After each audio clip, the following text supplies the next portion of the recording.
வணக்கம். நம்மளோட last video, அது நம்மளோட ஃபர்ஸ்ட் வீடியோ. அதில் நம்ம என்ன சொல்லியிருந்தோம் அப்படின்னா, பேசிக் ஓகேங்களா, ஸ்டாக் மார்க்கெட் கமாடிட்டி அப்படின்னு சொல்லியிருந்தோம். அதில் ஒரு பாயிண்ட் நான் சொல்லியிருந்தேன், இந்த எல்லா மார்க்கெட்டுமே நம்மளோட கேண்டில் ஸ்டிக்ஸ் வச்சு தான் அனாலிசிஸ் பண்ண போகிறோம் அப்படின்னு சொல்லிட்டு. என்னடா போன வீடியோ தான் பேசிக் அப்படின்னா அதுக்குள்ளவே வந்து கேண்டில்ஸ் எல்லாம் வச்சுட்டு நிற்கிறே அப்படின்ட்டு நீங்கள் இது பண்ணிடுவோம்னா, நம்ம அடுத்து பார்க்க போகிறது வந்து இந்த டெக்னிக்கல்ஸ் தான் ஓகேங்களா. இந்த ஒவ்வொரு சிங்கிள் கேண்டில் பேட்டர்ன் இது தான் நான் வந்து பார்க்க போகிறோம். பட் இந்த பேசிக் வீடியோக்கும் அடுத்து நம்ம போடக்கூடிய இந்த ஒரு அட்வான்ஸ் வீடியோக்கும் நடுவில் சொல்லப்போனால் இன்டர்மீடியட் அப்படின்னு சொல்லலாம். பட் தெரியாத நிறைய விஷயங்கள் இருக்குது, அதை வந்து நீங்கள் கண்டிப்பாக தெரிஞ்சுக்கணும் அப்படின்ட்டு. அதாவது இந்த கேண்டில்ஸ் இதுதான் அடிப்படை. இந்த கேண்டில்ஸ் எப்படி உருவாகுது, கேண்டில் சைக்காலஜின்னு என்ன ஓகேங்களா. இந்த கேண்டில் உருவாகிறதுக்கு பேசிக்கான ஒரு சின்ன ஒரு விஷயம் என்ன அப்படின்னா, பையர் செல்லர். இந்த பையர் செல்லர் எதோட கனெக்ட் ஆகுறாங்க, எப்படி இந்த பையருக்கு எப்படி ப்ராஃபிட் வருது, செல்லருக்கு எப்படி ப்ராஃபிட் வருது, இதெல்லாம் யார் பண்ணறா, இதை பற்றி தெரிஞ்சுட்டு அதுக்கப்புறம் அந்த மார்க்கெட்டுக்கு வந்தால் கொஞ்சம் நல்லாயிருக்கும் அப்படின்னு நான் நினைக்கிறேன். மீன்வைல் இந்த ட்ரேடிங் வியூ, சார்ட்டிங் அப்படிங்கிற இந்த வெப்சைட்ஸ் எல்லாம் யூஸ் பண்ணிகிட்டு இருக்கிற சில எக்ஸ்பர்ட்ஸ் எல்லாம் இருப்பீங்க. இந்த வெப்சைட்டும் நீங்கள் யூஸ் பண்ணியிருந்தால் ஓகே, இல்லைனாலும் நீங்கள் யூஸ் பண்ணிட்டீங்க அப்படின்னா சிறப்பாக இருக்கும் அப்படின்னு சொல்கிறேன். இது iCharts.in. இது நிறைய டேட்டாஸ் உங்களுக்கு கொடுக்கும். அதாவது பார்த்தீங்கன்னா, இப்போ இந்த மார்க்கெட் ஹீட் அப்படின்னு சொல்லிட்டு, இப்போ இது மணி கண்ட்ரோலில் இதில் எல்லாமே இருக்கும். ஒரு ஸ்டாக் மார்க்கெட்டில் மட்டும் நான் பண்ணுறேன், இன்ட்ராடே பண்ணுறேன் அப்படின்னா இது கொஞ்சம் நல்லாயிருக்கும், யூஸ் பண்ணிக்கங்க. ஏன்னா முதல்ல இது யூஸ் பண்ணுவேன் நான். இதில் வந்து இந்த ஸ்க்ரீனர் இஓடி எல்லாம் இருக்கும் ஓகேங்களா. அப்புறம் இந்த கேண்டில் ஸ்டிக்ஸ் பேட்டர்ன்ஸ் எல்லாம் வந்து நீங்கள் ஸ்கேன் பண்ணியே பார்த்துக்கலாம். இதுக்கப்புறம் தான் இந்த சார்ட்டிங்கெல்லாம் வந்தது. வேணா யூஸ் பண்ணிக்கங்க. அது ஒரு சின்ன ஒரு அப்டேட் நான் கொடுத்துறேன் ஓகேங்களா. இப்போ இந்த வீடியோவில் ஸ்டாக் மார்க்கெட் எப்படி வந்து ஃபங்க்ஷன் ஆகுது, ஃபாரெக்ஸ் மார்க்கெட் எப்படி ஃபங்க்ஷன் ஆகுது அப்படிங்கிறத பற்றி ஒரு சின்ன ஒரு அவுட்லைன் நம்ம வந்து பார்த்துருவோம். அதுக்கு முன்னாடி இப்போ நீங்கள் ஸ்க்ரீனில் தெரிகிற இந்த வீடியோ நீங்கள் வந்து கண்டிப்பாக பார்க்கணும். ஃபாரெக்ஸ் மார்க்கெட் எப்படி ஒர்க் ஆகுது, அதுபோக இந்த கரன்சி ரேட்ஸ் எல்லாம் எப்படி ஃபிக்ஸ் பண்ணுறாங்க. இப்போ யூரோஸ்ட் எடுத்திங்கன்னா 1 பாயிண்ட் அப்படி சம்திங் இருக்கும் பார்த்துருக்கீங்களா. ஸோ இந்த ரேட்லாம் எப்படி ஃபிக்ஸ் ஆகுது அப்படின்னு சொல்லிட்டு இந்த வீடியோவில் நான் சொல்ல இருந்திருப்பேன். கண்டிப்பாக பார்த்துருப்பீங்க, பார்க்காதவங்க அதை கொஞ்சம் பார்த்துங்க. இது ஒரு அடுத்த லெவல் தான். கண்டிப்பாக அதை பற்றி இன்னும் டீட்டெயில் எக்ஸ்ப்ளனேஷன் நான் வந்து சொல்கிறேன். பட் பார்க்குறவங்க பார்த்துங்க ஓகேங்களா.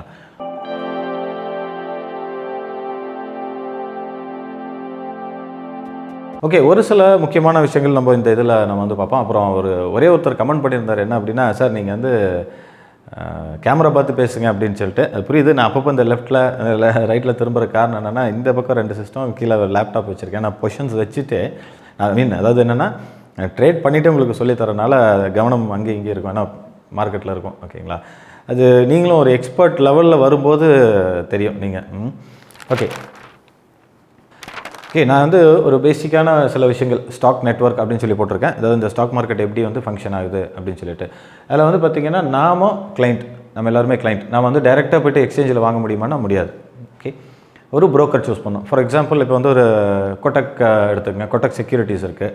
ஓகே, ஒரு சில பேங்க்ஸ் செக்யூரிட்டிஸ் சர்வீஸும் கொடுக்குறாங்க.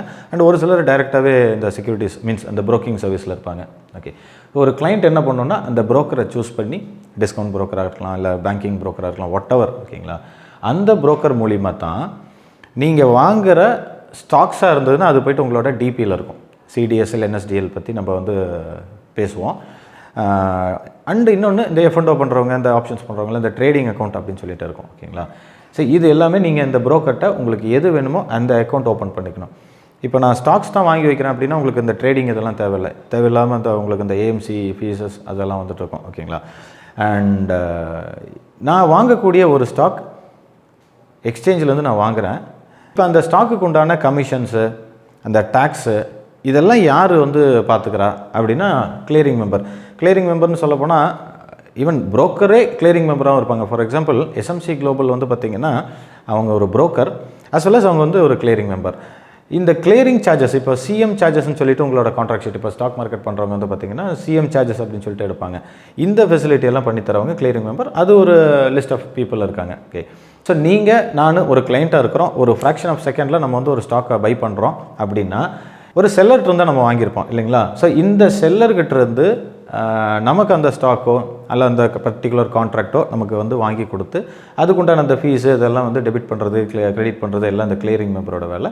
இதெல்லாம் எங்கேருந்து இந்த பாயிண்ட் அப்படின்னா எக்ஸ்சேஞ்ச் தான். என்எஸ்சி, பிஎஸ்சி அப்படின்னு சொல்லி நீங்கள் வந்து பார்த்துருப்பீங்க. இந்த எம்சிஎக்ஸ் இதெல்லாமே வந்து எக்ஸ்சேஞ்ச் ஓகேங்களா. ஸோ இது ஒரு பேசிக் திங். ஓகே, இப்போ நம்ம பார்த்த ஸ்டாக் மார்க்கெட் மாதிரி தாங்க ஃபாரெக்ஸ் மார்க்கெட்டும். எல்லாம் சிமிலர். நானும் ஒரு கிளைண்ட்டு புரோக்கர் மூலிமா தான் வாங்கணும். நான் எங்கேருந்து வாங்குகிறேன் அப்படின்னா, இந்த இன்றைக்கி எல்லாத்துக்கும் தெரியும் ஃபாரெக்ஸில் வந்து லிக்விடிட்டி ப்ரொவைடர் அப்படி இப்படின்லாம் பேசுவோம். பேங்க் வந்து லிக்விடிட்டி ப்ரொவைடராகவும் வேலை செய்யும். அண்ட் தனியாகவே மீன்ஸ் பேங்க் இல்லாத ஆட்களும் அந்த லிக்விடிட்டி ப்ரொவைடராக வந்து இருப்பாங்க. எல்லா நாட்டிலையும் இந்த சர்வர்ஸ் இருக்கும். ஓகேங்களா? ஒவ்வொரு டைம் ஜோனுக்கு வந்து இது ஒர்க் ஆகும். இது என்ன அப்படின்னா, இது ஒரு ஜஸ்ட் ஒரு இன்ட்ரோ தான். ஓகேங்களா? இதில் இன்னும் டீட்டெயிலாக போனோம்னா, அந்த சர்வர் எந்தெந்த சர்வர் இப்போ வந்து பார்த்திங்கன்னா, இப்போ பாம்பே ஸ்டாக் எக்ஸ்சேஞ்சோட சர்வர் வந்து அது என்ன ஆனாலும் சர்வர் வந்து ஒன்றும் ஆகாது அப்படிங்கிற அந்த பாயிண்ட்லாம் இருக்குது. அதெல்லாம் நான் சொல்லலை. அந்த அந்த அந்த சைக்கிள் நான் போடல. ஓகேங்களா? நான் ஜஸ்ட் இதெல்லாம் இருக்குது அப்படிங்கிறத வந்து நான் சொல்லிடுறேன். ஏன் அப்படின்னா, நாளைக்கு நம்ம ட்ரேட் பண்ண போகிறோம் இல்லைங்களா? ஒரு பை ஒரு செல் நடக்குது. ஒரு சிலருக்கு இந்த ஆர்டர் எக்ஸிக்யூஷனில் சில ப்ராப்ளம்ஸ் வரும். ஈவன் ஸ்டாக் மார்க்கெட்லேயே இருக்குது. ஓகேங்களா? ஸோ அதெல்லாம் வந்து நீங்களே ட்ராக் பண்ணிக்கலாம். சில பேர் வந்து அந்த ப்ரைஸ் வந்து எனக்கு எக்ஸிக்யூஷன் ஆகலை அப்படிங்கிறதெல்லாம் வந்து இதெல்லாம் தெரிஞ்சால் தான் நீங்கள் அதை பற்றி பேச முடியும். ஓகேங்களா? அதனால் ஒரு சின்ன ஒரு அவுட்லைன் உங்களுக்கு நான் கொடுத்துட்றேன். ஸோ இப்போ நான் இந்த ஸ்டாக் மார்க்கெட்டில் சொல்லியிருந்தேன், இந்த கிளியரிங் மெம்பர் அப்படின்னு சொல்லியிருந்தேன். அது மாதிரி இதில் வந்து இந்த பிரிட்ஜிங், அதாவது என்னென்னா இந்த எல்பி, புரோக்கர், கிளைண்ட், இந்த டெர்மினல், இதெல்லாம் வந்து ஒரு இமேஜை வேணாலும் இப்போ நான் உங்களுக்கு போட்டிருக்கேன். நீங்கள் அதை நீங்கள் பார்த்துங்க. இந்த கனெக்ஷன்லாம் பண்ணுறதெல்லாம் வந்து பிரிட்ஜிங் அப்படிம்பாங்க. ஓகேங்களா? ஸோ இதுதான் வந்து ஒரு பேசிக் சிஸ்டம். இந்த பேசிக் சிஸ்டம் எதுக்கு தெரியணும் அப்படின்னா, நாளைக்கு நம்ம ட்ரேட் பண்ணத்தான் போகிறோம். அதுக்கு தான் இதெல்லாம் கற்றுக்கிட்டு இருக்கோம். ஓகேங்களா? இந்த ஆர்டர் எக்ஸிக்யூஷனில் இருக்கக்கூடிய பிரச்சனைகள் எல்லாம் நீங்கள் வந்து தெரிஞ்சுக்கணும். அதை பற்றின டீட்டெயில் வேணும் அப்படின்னு சொன்னால் இது தெரிஞ்சால் மட்டும்தான் அது உங்களுக்கு புரியும். ஓகேங்களா? அண்ட் ஃபைனலி இந்த பார்ட்டோட மீன்ஸ் நம்மளோட ப்ராக்டிக்கல் போகிறதுக்கு முன்னாடி இதெல்லாம் தியரி, இதெல்லாம் கொஞ்சம் தெரிஞ்சுக்கணும். ஓகேங்களா? அதாவது ஏபிசிடி தெரிஞ்சால் தானே சில வார்த்தைகள் எழுதி பழக முடியும். அது மாதிரிங்க. ஓகே, இப்போது மார்க்கெட் பார்ட்டிசிபென்ட்ஸ். ஓகேங்களா? ஸோ இந்த மார்க்கெட்டில் நாளைக்கு நீங்கள் ஒரு ட்ரேடராக இருக்கீங்க, நான் ஒரு ட்ரேடராக இருக்கேன். நம்ம கூட யாரெல்லாம் இருக்கா? எல்லோரும் நம்மள மாதிரி இருக்காங்களா? அதில் நிறைய பேர் கேட்பீங்க, என்னோடய ஸ்டாப் லாஸ் மட்டும் வந்து ட்ரிகர் ஆகுது அப்படின்ட்டு. அண்ட் நியூ ட்ரேடர்ஸ் ஆகட்டும், இல்லை புதுசாக வாட்ச் பண்ணுறவங்க, சார் இந்த ஸ்டாப் லாஸு, இந்த ஹை கட்டு, லோ கட்டு இதெல்லாம் எனக்கு புரியல அப்படிங்காதீங்க. வெயிட் பண்ணுங்கள், அடுத்தடுத்து நம்ம சொல்லுவோம். பேங்க்ஸுங்க, அதாவது ஒரு மிகப்பெரிய ஒரு மார்க்கெட்டில் ஏக பணம் வச்சுட்டு இருக்கக்கூடிய ஆட்களும் இருக்காங்க. ஒரு இனிஷியலாக நம்ம இப்போ தான் ஸ்டார்ட் பண்ணுறோம். ஈவன் சொல்ல போனால் ஒரு $100 இல்லை ₹100 ஓகேங்களா? ரொம்ப சின்ன லெவலில் நாமளும் இருக்கோம். ஸோ எவ்வளோ பெரிய ஆள் இருக்காங்க. நாம் வந்து மார்க்கெட்டில் இப்போ நான் வச்ச டாட் மாதிரி தான். உங்களுக்கு தெரியுமா தெரியாதுன்னு இதில்லை. ஸோ நாம் வந்து அந்த மாதிரியான ஒரு ஆள். ஸோ நாம் இவ்வளோ பெரிய ஒரு மார்க்கெட்டில், அதுலேயும் ஃபாரெக்ஸ்லாம் வந்து பார்த்திங்கன்னா 6 ட்ரில்லியன் 7 ட்ரில்லியன் வால்யூம் நடக்கக்கூடிய ஒரு இடத்துல நம்ம ஒரு $100 வச்சுட்டு ட்ரேட் பண்ணுற ஆட்கள் இவ்வளோ கம்மி. நம்மளோட ஒரு ஆர்டர் மார்க்கெட்டை எந்த அளவுக்கு அசைக்கும் அப்படிங்கிறதையும் நீங்கள் வந்து புரிஞ்சுக்கணும். நான் வீடியோலலாம் நிறையா சொல்லியிருந்திருப்பேன். என்ன அப்படின்னா, மார்க்கெட் கொஞ்சம் கொஞ்சமாக நிறையா கொடுக்கும் அப்படின்னு சொல்லிட்டு. அதாவது இவ்வளோ பேர் இருக்கக்கூடிய மார்க்கெட்டில் நம்ம எடுக்கக்கூடிய ப்ராஃபிட் மிகப்பெரிய ப்ராஃபிட்டாக நீங்கள் அது எதிர்பார்க்கக்கூடாது. சின்ன சின்னதாக இந்த நிறைய ப்ராஃபிட் பண்ணுற ஆட்கள் எல்லாருமே அப்படி தான் பண்ணியிருக்கிறாங்க. இப்போ நம்ம வந்து ஒரு 2-3 வீடியோக்கு முன்னாடி கூட அதை பேசியிருந்தோம். அன்டாக்டில் பேசியிருந்தோம். டக்காஷி அப்படின்னு சொல்லியிருந்தோம். ஒரு நாளைக்கு அவர் எடுக்கிற ப்ராஃபிட் வந்து 1% 2%, அவ்வளோதான். இவ்வளோ பெரிய மார்க்கெட்டில் யாரெல்லாம் இருக்கா? ஒரு கம்பெனியில் வேலைக்கு போகிறோம் அப்படின்னா யாரெல்லாம் எங்கெங்கெல்லாம் இருப்பா, மேனேஜர் எங்கே இருப்பார், அவர் எப்போ வருவார் போவார், இதெல்லாம் நம்ம தெரிஞ்சு வச்சுக்கிறோம் இல்லைங்களா? அது மாதிரி மார்க்கெட்டுக்கு உள்ளே நீங்கள் வரும்போது இதெல்லாம் தெரிஞ்சு வச்சுக்கணும். சூப்பர் பேங்க்ஸ் இருக்குது, இன்ஸ்டிடியூஷன்ஸ் இருக்குது, கவர்மெண்ட்டு அண்ட் சென்ட்ரல் பேங்க்ஸு, அதுக்கப்புறமா இருக்கிறதா நாம ரீட்டைல் ட்ரேடர்ஸ். ஓகேங்களா? அண்ட் ரீட்டைல் ட்ரேடர்ஸ் அப்படின்னோடனே எனக்கு டக்குன்னு ஞாபகம் வருது என்ன அப்படின்னா, இந்த ஸ்டாக்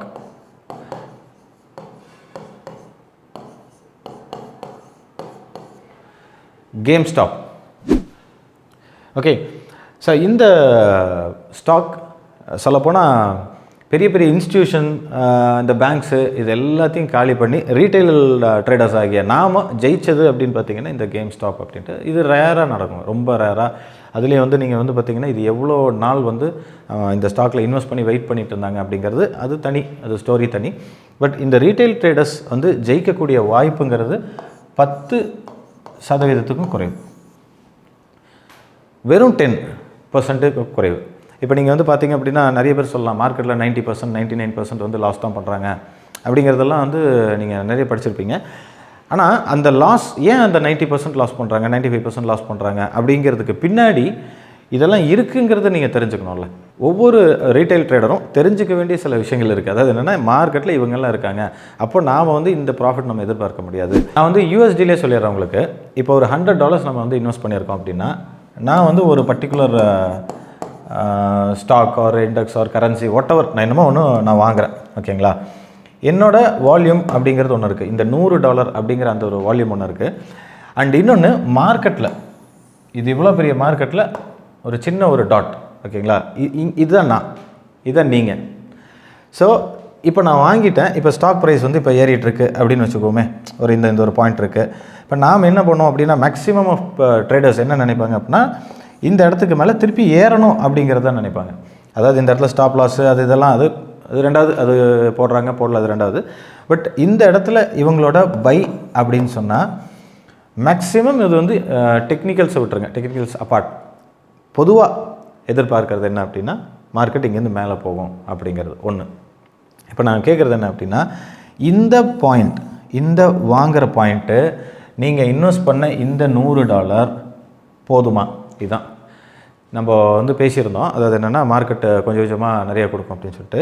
மார்க்கெட்டில் கொஞ்சம் கொஞ்சமாக நிறைய பேர் இங்கே இன்வெஸ்ட் பண்ணால் தான் ஏறும் ஒன்று.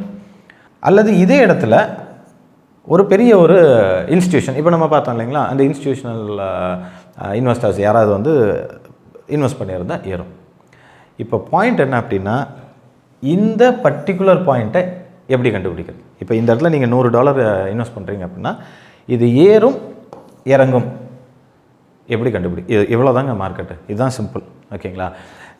மற்றபடி நம்ம வந்து இப்போது நம்ம வந்து தமிழ் படிச்சிருப்போம், ஈவன் சொல்ல போனால் மேக்ஸ் படிச்சிருப்போம். தமிழில் நிறைய இந்த அகநானூறு புறநானூறு இதெல்லாம் ஆனால் தெரிஞ்சு வச்சுக்கணும். நான் இல்லைன்னு சொல்ல, தெரிஞ்சு வச்சுக்கணும். ஓகேங்களா? இதெல்லாம் அடிப்படை. அதே மாதிரி மேத்ஸில் வந்து பார்த்திங்கன்னா இந்த அல்ஜிப்ரா அதெல்லாம் நிறைய படிச்சிருப்போம். ஆனால் நம்ம யூஸ் பண்ணுறது என்ன? மேக்ஸில் எனக்கு தெரிஞ்சு பெரிய பெரிய படிப்பை படித்தவங்க இன்றைக்கி தெரிஞ்சது வந்து வெறும் கூட்டல் கழித்தல், அவ்வளோதான். இது அதாவது என்னென்னா, சிம்பிளாக நமக்கு தேவையான சிம்பிளான ஒரு 4 விஷயத்தை தான் நம்ம லைஃப்பில் தொடர்ந்து யூஸ் பண்ணிக்கிட்டு இருக்கோம் அப்படிங்கிறத நான் சொல்கிறேன். அதே மாதிரி இப்போ நம்ம பார்த்த இந்த மாதிரியான சில விஷயங்கள், இப்போ நம்ம பார்த்துட்ருக்கிற இந்த விஷயங்கள் எல்லாம் நீங்கள் தெரிஞ்சு வச்சுக்கோங்க. இதை பற்றின டீட்டெயில் ஸ்டடி எல்லாம் நமக்கு வேண்டியதில்லை. இப்போ இந்த புரோக்கர் என்ன ஆகும், இந்த சர்வர் என்ன ஆகும், அப்போ இந்த கிளியரிங் மெம்பர் என்ன பண்ணும், இது நமக்கு வேண்டியதில்லை. நம்மளோட அல்டிமேட் கோல் என்ன அப்படின்னா, how to find a point, எப்படி பை பண்ணுறோம், எப்படி செல் பண்ணுறோம், இதை மட்டும் தெரிஞ்சிட்டாலே போதுங்க, சக்ஸஸ் பண்ணிடலாம். ஸோ அடுத்தடுத்து வரக்கூடிய வீடியோவில் நம்ம கண்டிப்பாக இதை பற்றி தான் பேச போகிறோம். ஏன்னா நமக்கு தெரிஞ்சது இது மட்டும்தான். ஓகேங்களா? கமெண்ட்ஸ் பார்த்தோன்னே தெரியுது, நிறைய பேர் வந்து சீக்கிரம் அப்படிங்கிற மாதிரி தெரியுது. ஆனால் என்னென்னா, நியூ ட்ரேடர்ஸும் வராங்க. அண்ட் ஒரு ஃபார்மில் போயிட்டுருக்கோம். அது சொல்லப்போனால் நானே ஒரு ஃப்ளோவில் போயிட்டுருக்கேன் அப்படிங்கிற மாதிரி. ஸோ அதனால் உடனே வந்து சார் இது சொல்லுங்கள், அது சொல்லுங்கள், அடுத்து 16வது கேள்வி பதில் சொல்லுங்கள் அப்படிங்கிறதுல வேணால் போவோம், கொஞ்சம் பொறுமையாக போவோம். அதுவும் எனக்கு என்னென்னா, இந்த ட்ரேடுக்கு நடுவில் சொல்லித்தரது அப்படிங்கிறது கொஞ்சம் சிரமமாக இருக்கிறதுனால நான் மேக்ஸிமம் முடிஞ்ச வரைக்கும் டெய்லி ஈவினிங் ஒரு வீடியோ போடுறதுக்கு உண்டான வேலைகள் நான் பார்த்துட்ருக்கிறேன். சரிங்க. அப்புறம் நான் சொல்லியிருந்தேன் இந்த இமெயில் அனுப்புகிறேன்னு சொல்லிட்டு, பட் இதுக்கு வேண்டியதில்லை. ஓகேங்களா? அடுத்தடுத்து வரக்கூடியதுலலாம் நான் வந்து உங்களுக்கு இமெயில் அனுப்பிச்சிட்றேன். டிஸ்கிரிப்ஷனில் என்னோடய இமெயில் கொடுத்துருக்கேன். ஒரு சிலர் சொல்லியிருந்தீங்க இந்த மாதிரி மெயில் பவுன்ஸ் ஆகுது வரலன்ட்டு. ஒன்றும் பிரச்சனை இல்லை, நீங்கள் மறுபடியும் அனுப்புங்க. ஓகேங்களா?